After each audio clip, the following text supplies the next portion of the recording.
बड़े अहोभाग्य है जिनको गुरुदेव के आज्ञा पालन करने का सौभाग्य मिलता है। उनके पुण्य की क्या महिमा, जिनको गुरुदेव आदेश करते हैं आप ऐसा कीजिए। अहोभाग्य, अहोभाग्य जिन्हें गुरुदेव की आज्ञा मिल गई। इन्हीं का नाम खोजी जी पड़ा, चतुरदास जी का नाम खोजी जी पड़ा। ये गुरुदेव जी के सेवा में, अब जैसे गुरुदेव लघु शंका कर रहे हैं तो पानी लिए खड़े, गुरुदेव को हस्त प्रक्षाल आचमन आज्ञा कब क्या हो जाए तो जल की सेवा लिए खड़े थे। गुरुदेव जी लघु शंका में ही समीप बैठे। बड़ा भारी पीपल का वृक्ष दूर था तो वायु के द्वारा उसके फल और पत्ते बीज सब पड़े थे। लघु शंका किए, हंसने लगे और हंसते हंसते हाथ प्रक्षालन किया, आचमन किया तो इतनी जोर की मस्त मुस्कुराहट और हंसी थी। श्री चतुरदास जी ने, जिनको खोजी जी बाद में कहा गया, आचमन करा रहे तो कहा गुरुदेव कोई मधुर प्रसंग प्रभु का याद आया या कोई घटना घटी? आप बहुत मुस्कुरा रहे हैं, बहुत हंस रहे हैं, इस समय बाह्य प्रसंग तो कोई ऐसा है नहीं। कहा तू कैसा शिष्य है रे, सेवा में रहता हुआ मेरी हंसी का कारण नहीं जान पाया? मैं क्यों हंसा इतना भी तुझे ज्ञान नहीं, और मेरी सेवा में रहता है? कैसा शिष्य है जो गुरु के मन की बात न जान पावे, गुरु के इशारे के, गुरु के मनोभाव को न जान पावे, वो शिष्य ही क्या? चलो सेवा छोड़ो, मैं क्यों हंसा इसकी खोज करके आओ। अब बताओ, गुरुजनों के प्रति सेवा कर बहुत कठिन है, बहुत कठिन है। यहां कहा कि छोड़ो सेवा, मैं क्यों हंसा ये बताओ, आके खोज करो। अब गुरु आज्ञा, तुम्हारी बुद्धि अब सेवा के अधिकारी नहीं, यदि तुम ये नहीं जान सकते मैं क्यों हंसा। हंसे गुरु जी और फंसे चेला जी। आप समझो, अब मतलब कितना कठिन विषय है गुरु सेवा, बहुत कठिन। यही तो अमोघस्य जो जीत गया, अमोघस्य। तुम्हारी बुद्धि विवेक रहित है। जब तक तुम हमारे हंसने का कारण ज्ञात करके ना हो तब तक तुम्हें हमारे पास कभी नहीं आना चाहिए। चलो जाओ यहां से, आश्रम से। हमारे मन की बात जब जान जाओगे कि मैं क्यों हंसा, उसका कारण सही बताओगे आकर के, और जो मैं मन में सोच रहा था तो फिर सेवा में रख लूंगा, तब मैं मानूंगा कि तुम मेरे सच्चे शिष्य हो और सेवक हो। साष्टांग दंडवत किया, जो आज्ञा गुरुदेव। अब चल दिए, जहां संत महात्मा मिलते तो विनम्रता पूर्वक दंडवत करते हो, कहते हमारे गुरुजी लघु शंका करते समय हंस दिए, क्या कारण था? तो सब कहते गीता की बात पूछो, भागवत की बात पूछो, वेदों के, तुम्हारे गुरुजी है तो लघु शंका में हंस दिए, अब हम इसका क्या मतलब बताए? तो और उपहास होता। भला कोई इस प्रश्न का क्या उत्तर दे?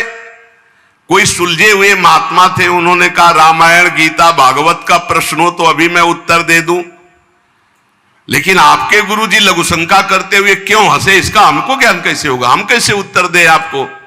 ये तो गुरुजी से पूछो जाके। बोले नहीं, गुरुजी ने कहा जब तक इसका उत्तर न मिल जाए हमारे सामने मत आना, मुख मत दिखाना। अरे संत जन बहुत पहले, और हर उनकी आज्ञा में बहुत बड़ा रहस्य होता था। अब ये रोज जलते कि गुरु सेवा से वंचित हो गया, गुरु सेवा छूट गई।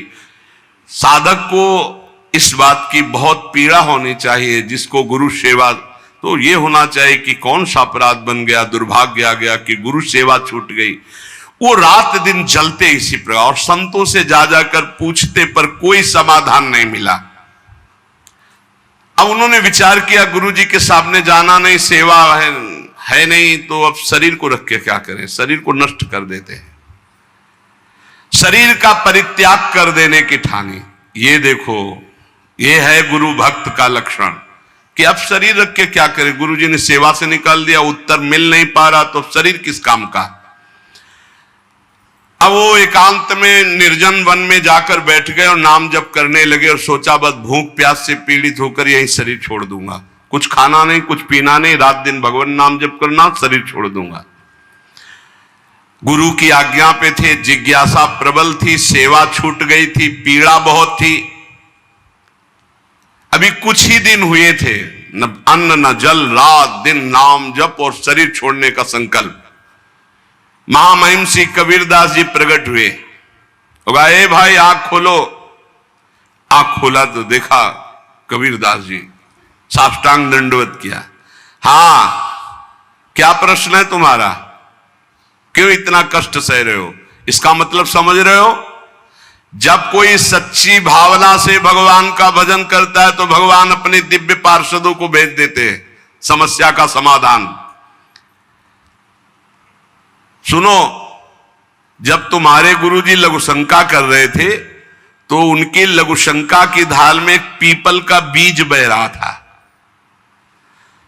बीज को बहते हुए लघुशंका में देखकर गुरुजी विचार करने लगे कि ओहो, देखो इस बीज में पीपल का पूरा वृक्ष छुपा हुआ है। लेकिन जब ये बीज पीपल में था तो कितना बंदनीय और कहां सुव्यवस्थित था, और जब ये पीपल से अलग हुआ तो लघुशंका में बह गया। इसका मतलब पीपल का वृक्ष साक्षात ब्रह्म है और उसका अंश जीव है। जीव जब अविद्या के कारण ब्रह्म से अलग हो जाता है तो मलमूत्र के द्वारों में बह जाता है आसक्ति होकर, और अगर वो ब्रह्म से जुड़ा रहे तो वो ब्रह्म में पूजनीय और ब्रह्ममय हो जाता है। ब्रह्मविद ब्रह्मयु भवति, कबीरदास जी ने व्याख्या करके बताई कि जब वो ब्रह्म से जुड़ा रहता है तो ब्रह्ममय रहता है, जब ब्रह्म से अलग हो जाता है तो मलमूत्र के शरीर में आसक्त होकर मलमूत्र के द्वारों के भोगने में पूरा जीवन नष्ट कर देता है। जीवात्मा जब प्रभु से विमुख हो जाता है तो उसकी यही दुर्गति होती है। जैसे पीपल के वृक्ष से फल से वो बीज अलग हो गया तो लघुशंका के प्रवाह में बह गया, और नहीं तो इतना महान वृक्ष उसमें छिपा हुआ है कि अगर उसे सुव्यवस्थित किया जाए। जीवात्मा जब भगवान से विमुख हो जाता है तो भव प्रवाह में मलमूत्र के द्वारों में बहने लगता है। कैसे? गर्भाशय में गया तो मलमूत्र के द्वार जहां है वहीं गया, और मूत्र के द्वार से ही तो गया। जीवात्मा का सृजन कैसे हुआ? मूत्र द्वार से ही हुआ, और है कहां? गर्भाशय के आसपास मलाश्रय, मूत्राश्रय। जीव जबते हरिते बिलगान्यो तबते देह गेह निज जान्यो, माया बस स्वरूप बिसरायो तेहि भ्रमते दारुण दुख पायो। जैसे बीज में वृक्ष तथा वृक्ष में बीज मूल रूप से विद्यमान है, उसी प्रकार से परमात्मा समस्त जगत में और जगत में परमात्मा विराजमान है। परमात्मा में सारा जगत और जगत में परमात्मा विराजमान है। पर जब जीव भगवान से विमुख हो जाता है तो ऐसे ही मलमूत्र के द्वारों में भटकता रहता है। अरे मेरे गुरुजी के हंसने का इतना गूढ़ रहस्य, खोजी जी का संशय मिट गया और गुरुदेव के पास आए, साष्टांग दंडवत किया। उनका उत्तर कहा, गुरुदेव महामहिम श्री कबीरदास जी ने ऐसा ऐसा ऐसा बताया।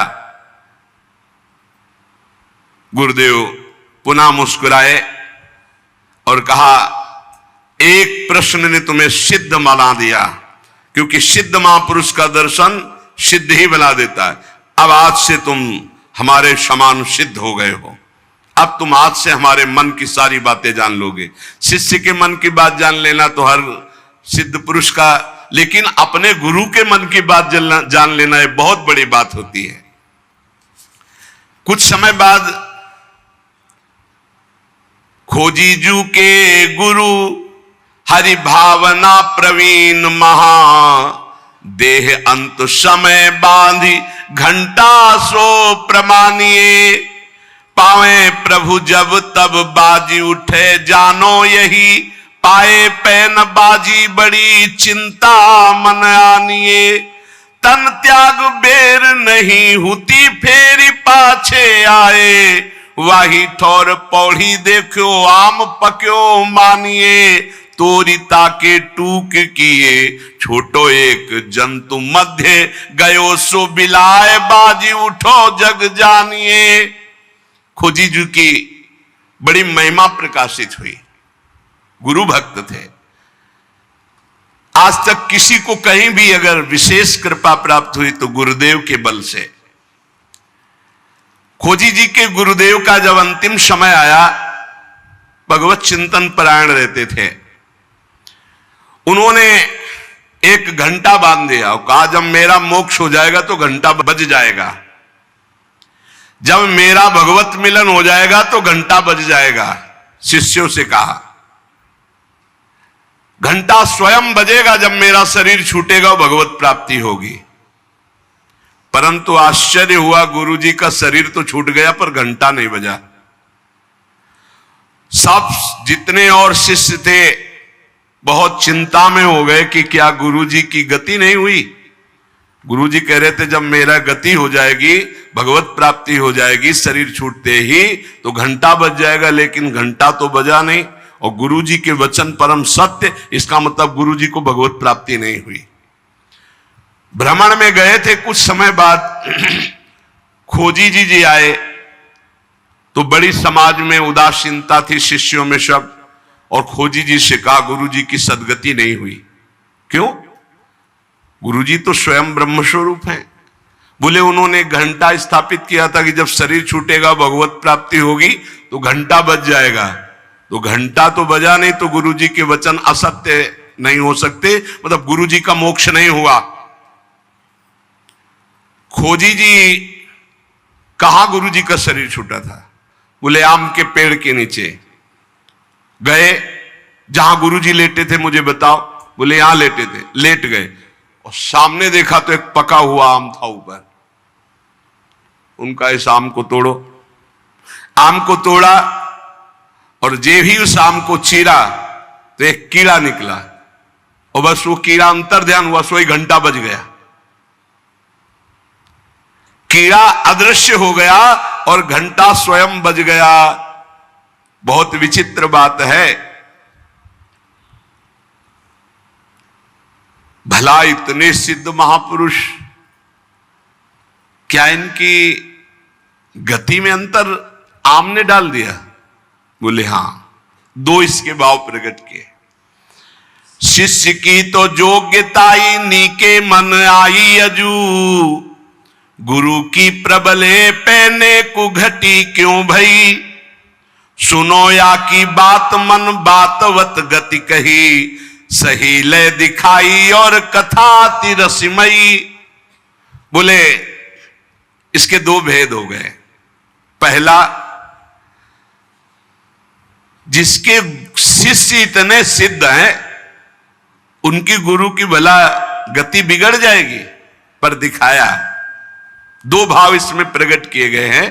पहला दिखाया गया, चंचला ही मना कृष्णा प्रमाथि बलवद दृढ़म तस्याहम निग्रहम मन्ने वायुरिव सुदुष्करम। ये मन बड़ा चंचल है, प्रमथन स्वभाव वाला है, बड़ा बलवान है, इसको वश में करना मानो तूफान को रोकने के समान है। मन को बहुत संभालना कठिन है। कह रहे सुमेर पर्वत को कोई उखाड़ सकता है, 4 लाख योजन का है, पर मन को बस में नहीं कर सकता, इतना बलवान मन है। कोई बिजली को हाथ से पकड़ सकता है पर मन को नहीं पकड़ा जा सकता। बहुत विचित्र चंचलता है इस मन की, इसको हल्के में ना ले। इतने सिद्ध महापुरुष, और जब उनका अंतिम समय तो पका हुआ आम देखा, पके हुए आम में मन चला गया। कहीं भी बल फंस सकता है। इतने सिद्ध महापुरुष आम में तो घंटा नहीं बजा। ये पहला जन साधारण के लिए। और असाधारण बात थी कि आम में तो मन गया, पर वैष्णव का मन स्वयं भोक्ता होता नहीं। वो तो कोई भी अच्छी चीज देखे तो भगवान में, तो तत्काल भगवान का ध्यान किया कि अब असमर्थ हूं, शरीर छूटने वाला है। ये आम बहुत बगीचे का हमारे सुंदर था, हम सोचते आपको भोग लगा देते। इसी सोच में प्राण निकल गए तो भगवान ने अंतिम इच्छा पूर्ति करने के लिए कीट रूप धारण करके आम पाने आ गए। तो भगवान से मिलन हुआ नहीं। जब आम को छेदन किया और वो भगवान अंतर ध्यान हुए, तब जाके खोजी जी से मिले तो घंटा बज गया। इसका आंतरिक रहस्य बताया। तो यहां यह बताया गया कि मन बड़ा चंचल है। भगवत प्राप्ति करने वाले उपासक को कहीं भी अपने मन की वृत्ति ना अटक जाए, इसमें अंतिम तक सावधान रखना है। अंतिम तक कभी भी फंस सकती है। और दूसरी बात है, जिसका स्वभाव बन गया है हर वस्तु हर व्यक्ति में भगवान का दर्शन, भगवान को समर्पण, तो उसकी दुर्गति नहीं हो सकती। तीसरी बात, जो गुरुदेव के शरण में रहकर गुरुदेव की आज्ञा अनुसार चलते हैं, आपको सच्ची बतावें, गुरु अपने से भी ऊपर महिमाशाली उसे बना देता है। इस प्रसंग से समझिए कि अगर खोजी जी को गुरुदेव ने आज्ञा दी तो सिद्धों के परम सिद्ध बना दिया अपने शिष्य को। इसका नाम मृत्यु लोक है। यहां सब अपने समय से चले जाएंगे। अगर सत्संग सुनते हो, भगवान की शरणागत हो और तुम्हारा कोई पधार जाता है, तुम विकल हो जाते हो, श्रद्धा नष्ट हो जाती है, तो किस बात की शरणागति? तुम्हें क्या पता नहीं कि इस लोक का नाम मृत्यु लोक है? यहां सब मरेंगे। इसलिए कभी भी मोह नहीं होता जो शरणागत होता है। शोक और मोह, क्षुधा और पिपासा। जब भजन में मन लगता है तो प्यास और भूख इसकी परवाह नहीं होती।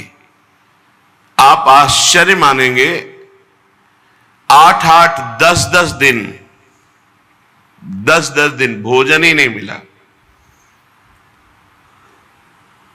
उस समय जो मंत्राकार वृत्ति होती थी वो करनी नहीं पड़ती थी। पूरी रात पूरी दिन एक ही मंत्र चल रहा है। बस एक निमित्त मात्र शौच आदि क्रियाएं होती थी, कुछ था ही नहीं। हर समय मंत्र में धीरे धीरे वृत्ति जागृत हुई। आज मिलेंगे महादेव, आज मिलेंगे, आज मिलेंगे। वहां भूख प्यास की परवाह थोड़ी होती। और क्या काशी में अन्न की कमी? अन्नपूर्णा का राज्य है। ऐसे ऐसे क्षेत्र हैं, रात दिन चलते रहते हैं, रात दिन। मारवाड़ी क्षेत्र है, आप दक्षिणा भोजन वस्त्र सब स्वाभाविक, फल फूल मेवा मिष्ठान बंटते ही रहते दिन भर। नियम लिया था गुरुदेव के सामने कि मुझे भगवत साक्षात्कार करना है। कभी किसी आश्रम नहीं जाएंगे, कभी किसी के घर नहीं जाएंगे, कभी भिक्षा नहीं मांगेंगे। जो स्वाभाविक हमारे सामने आ जाएगा उसी से प्राण पोषण होगा। बड़ी कठिन स्थिति, लेकिन मन में चाह भगवत साक्षात्कार की, तो इस चाह ने क्षुधा और पिपासा इनको रौंद दिया। गंगा जल का ही सेवन, गंगा जल संपूर्ण भोजन है, संपूर्ण सामर्थ्य है गंगा जल में। जीवन दान गंगा जल करता था। शरणागति पक्की तो भूख प्यास विकलता नहीं दे सकता है। 6 उर्मियां अपना प्रभाव नहीं दिखाती शरणागत भक्त पर। शोक मोह, क्षुधा पिपासा और जरा, वृद्धावस्था और मृत्यु। वृद्धावस्था सबको भय प्रदान करने वाली और दुख देने वाली होती है, लेकिन जो भगवान के अधीन होते हैं उनको नहीं। खूब रुपया कमा करके, परिवार का पोषण करके, बच्चों को पढ़ा लिखा करके विदेश भेज दिया। अब जब सेवा का अवसर आया तो कोई पास नहीं है, पानी उठाकर पीने की हिम्मत नहीं रह गई, बिस्तर में पड़े पड़े कष्ट भोग रहे। ऐसे कितने उदाहरण हैं। या वो उद्दंड बालक आधुनिक पढ़ाई पढ़ करके रुपया कमाते हैं, बूढ़े माता पिता को धक्का मारकर घर से बाहर निकाल देते हैं। लेकिन हमने देखा वृंदावन में जिन महापुरुषों ने आजीवन कभी शिष्य नहीं बनाया, कभी 1 रुपया जमा नहीं किया, और वृद्धावस्था है तो ऐसे उनको शौच कराई गई है। हाथ में नीचे शौच ली जा रही, दो साधु पकड़े हुए, रात दिन उनकी क्रम बाई क्रम सेवा, और एक के हृदय में जलन होती कि मुझे अधिक सेवा क्यों नहीं दी जा रही। सेवा की भूख कौन कर रहा है? भगवान। जिनका कोई नहीं और रात दिन भजन किए तो स्वयं भगवान है। वो अंतिम समय से राधा राधा ऐसे कहते हुए शरीर पूरा हुआ। 1 रुपया नहीं कभी जीवन में, एक शिष्य नहीं, एक परिचय नहीं। ऐसे महापुरुष जो भगवान में आसक्त है, उनको मृत्यु की भी परवाह नहीं होती और वृद्धावस्था की भी वृद्धावस्था में क्या भगवान की शरणागति में कितना दुलार हम तुम्हें कैसे बताएं। अगर खरबों रुपया होता और 2-4 लड़के होते तो नौकर भले रख दिए जाते, ऐसे बच्चे प्यार नहीं करते जैसे संत प्यार कर रहे हैं। कैसे कैसे तुम्हें बताए, तभी दिखाई देता मेरा भगवान जो शास्त्र शीर्षा पुरखा सहस्राक्षा शास्त्रपात, हजारों हाथों से हजारों नेत्रों से अपने जन को कैसे दुलार करता है, तुम कैसे देख पाओगे। शरणागति में शोक मोह क्षुधा पिपासा जरा और मृत्यु, वृद्धावस्था और मरने का भी भय नहीं रहता। सच्ची बानी है, मरने का भय तब लगेगा जब आपको यहां प्यार है, प्रभु से प्यार नहीं। अगर प्रभु से थोड़ा भी परिचय हो गया तो मृत्यु का भय खत्म हो जाएगा। जाना है अपने प्यारी जू के पास, जाना जिनके लिए हम तड़प रहे हैं।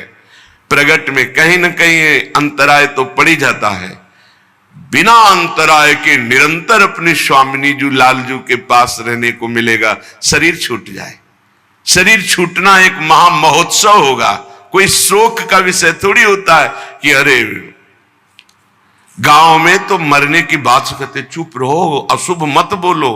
नहीं, अशुभ ना बोले, ये अशुभ है, ये परम शुभ है।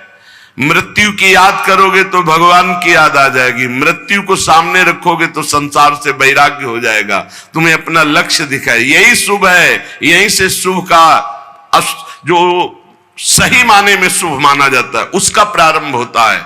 जिसको संसार से वैराग्य, भगवान से अनुराग, उसके लिए क्या मृत्यु, क्या मृत्यु। मृत्यु की भी मृत्यु हो गई, अब तो मृत्यु महोत्सव हो गया। स्वक्षाम मुक्त सडूर में भी रहो। जो इन 6 उर्मियों पर विजय प्राप्त कर लेता है तो प्रेमामृताब्धेर भृताम, वो प्रेमामृत समुद्र में अवगाहन करने लगता है। न भूख की चिंता, न प्यास की, न शोक, न मोह, न जरा, न मृत्यु, इनका कोई भय नहीं। रात दिन भजन में। अभी भजन का स्वाद नहीं मिला। जिस दिन भजन का स्वाद मिलेगा ना तो हर समय एक भूख बनी रहती है, हाय छक के भजन नहीं हो रहा।